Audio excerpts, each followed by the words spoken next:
Hello class, this is Mr. Vargas and this week's Scratch project is called Two Ways to Move. So we are going to get into movement.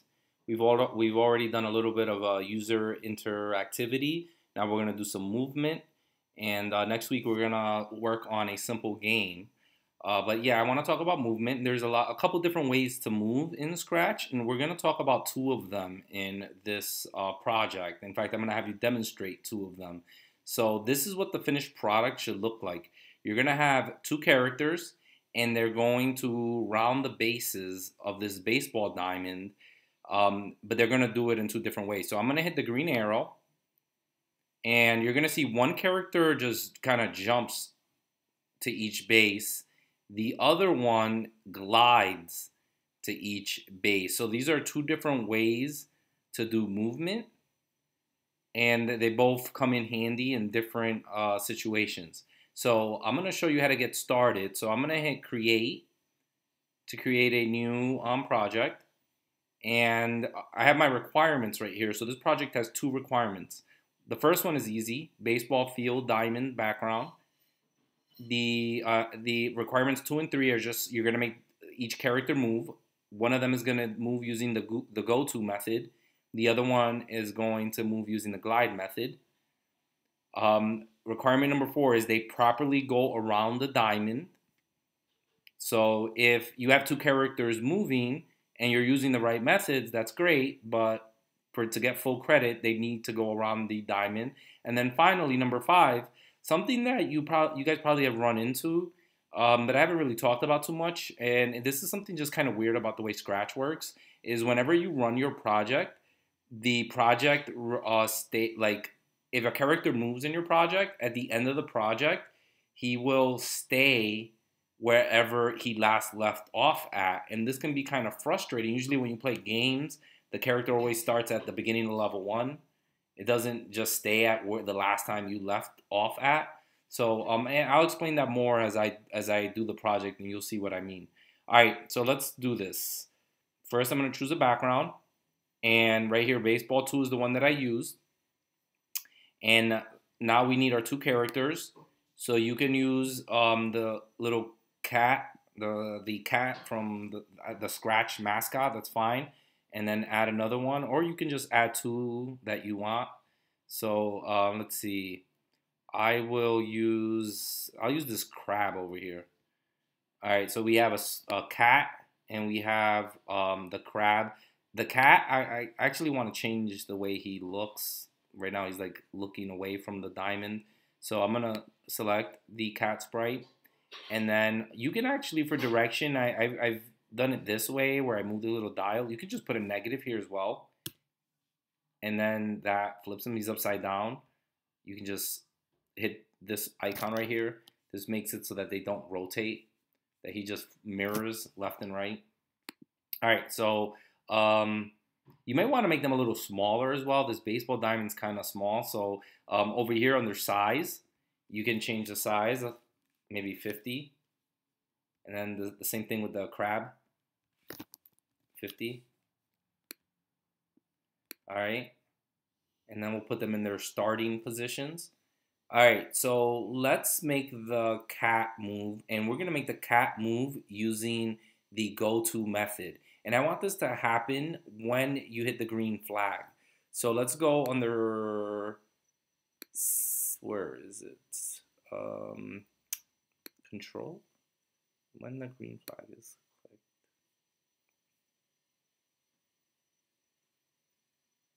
Where am I? Oh, it's over here under events. All right, so under events, when the green flag is clicked. When the green flag is clicked, we're going to do go to.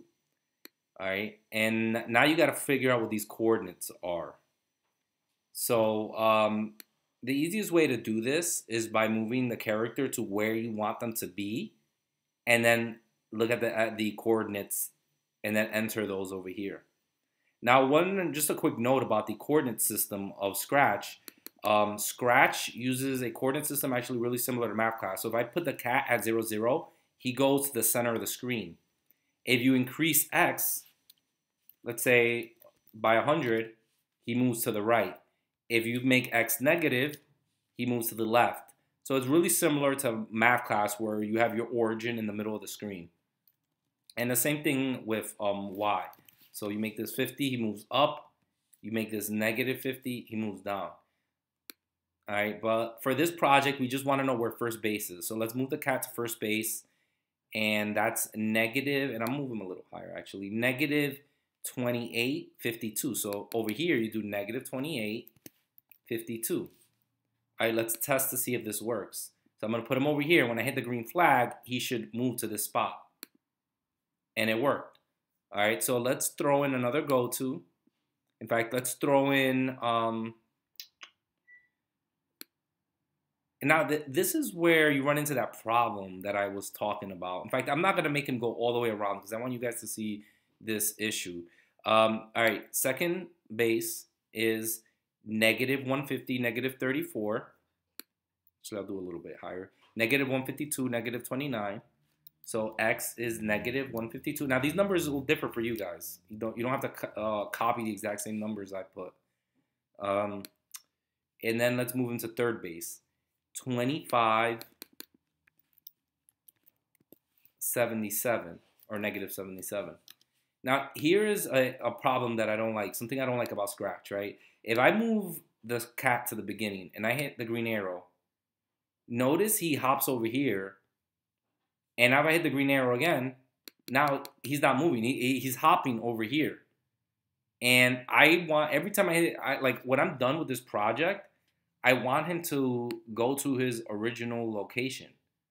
In fact, whenever I hit the green flag, I want everything to reset. So his original location was 50, negative 90. So I'm going to throw in a go-to. Oh, that's not what I want, not random. A go-to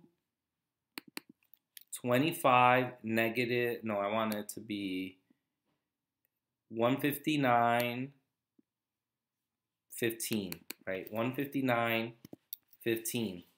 And now it'll reset whenever you run, whenever you hit the green flag.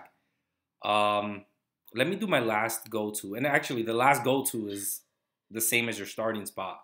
So, yeah, 150, 15. Now, when I hit the green flag, my project's not working. The problem here is that computers are really, really fast. It's actually, the cat actually is moving to each base, but because computers are so fast, you don't even see it.